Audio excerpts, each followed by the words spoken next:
Hi, this will be page 100 of Essentials of Strength and Training and Conditioning, 3rd edition, page 100. We're going into the muscular growth section, but we're starting at the bottom, the last paragraph on page 100.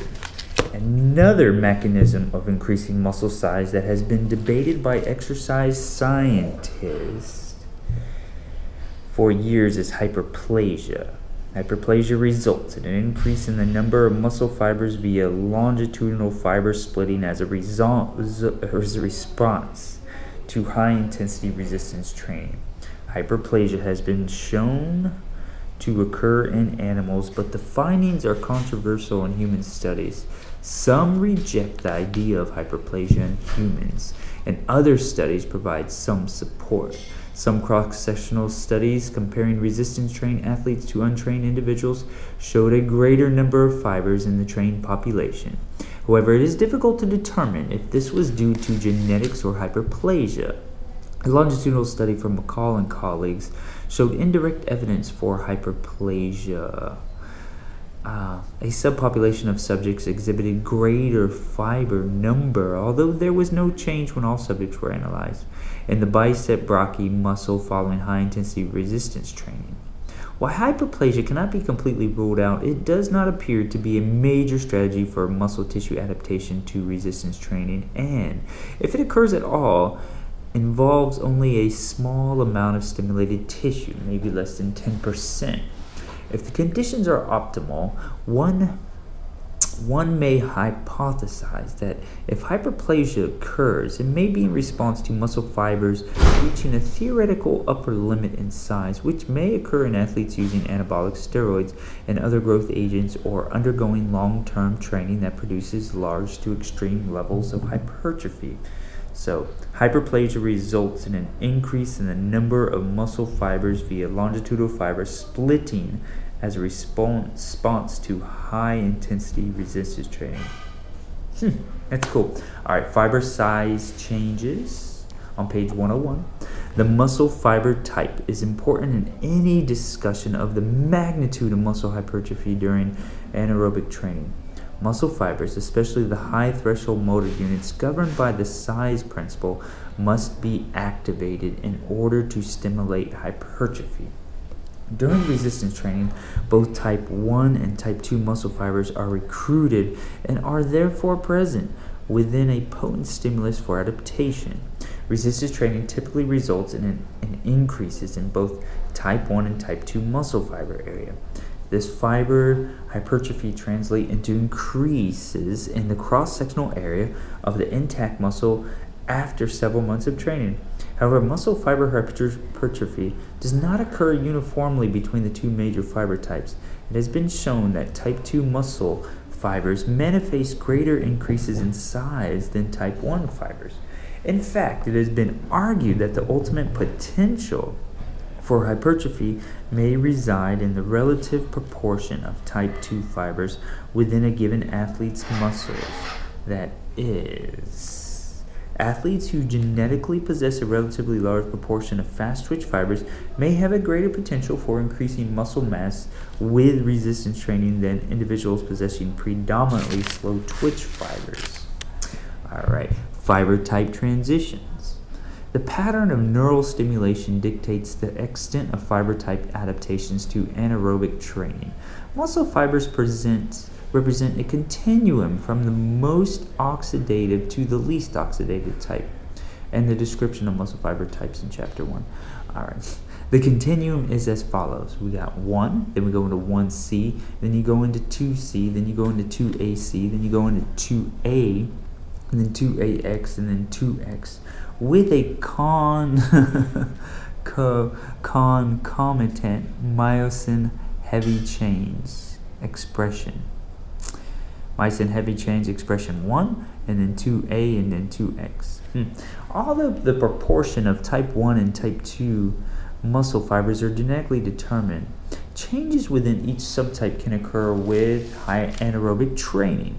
The changes in the fast twitch fiber types have typically not been linked to the rate at which changes in the muscle fiber cross-sectional area take place. With training and activation of high threshold motor units, there is a transition from type 2X to type 2A. In other words, type 2X muscle fibers change their myosin adenosine triphosphate, their ATPase, isoform content and become progressively more oxidative type 2 fibers. While some view the type 2X fibers as strength and power fibers, if activated enough, they become 2A fibers.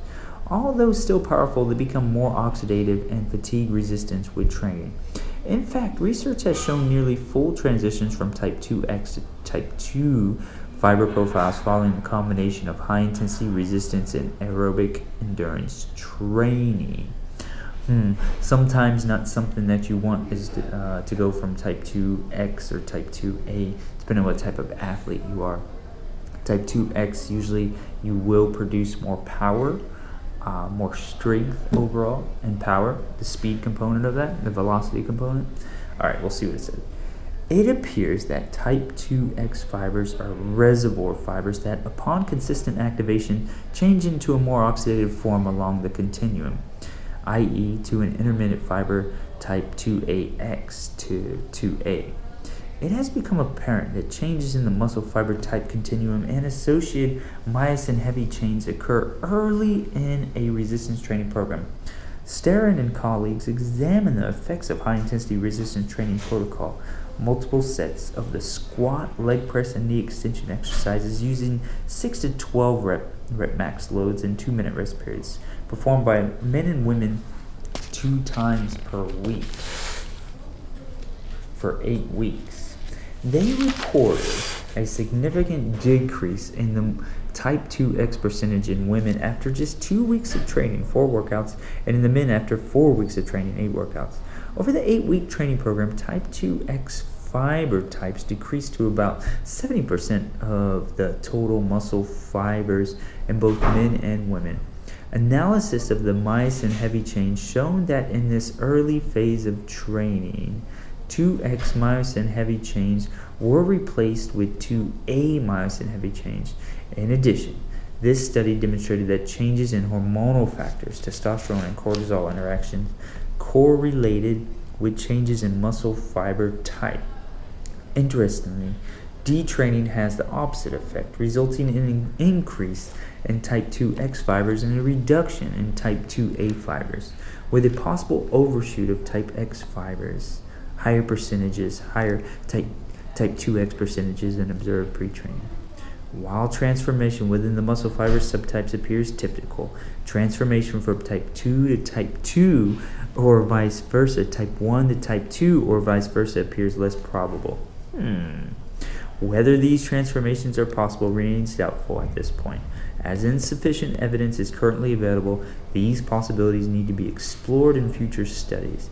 It is intriguing to consider whether or not the continuum of adaptation extends beyond type 1 and type 2 subpopulations, especially during extreme cases in which a marathon runner, high percent of type 1 fibers, follows a high-intensity resistance training program, or a power lifter, a high percentage type 2 fibers, begins an extensive aerobic endurance training program. And that's what I'm exactly out to do.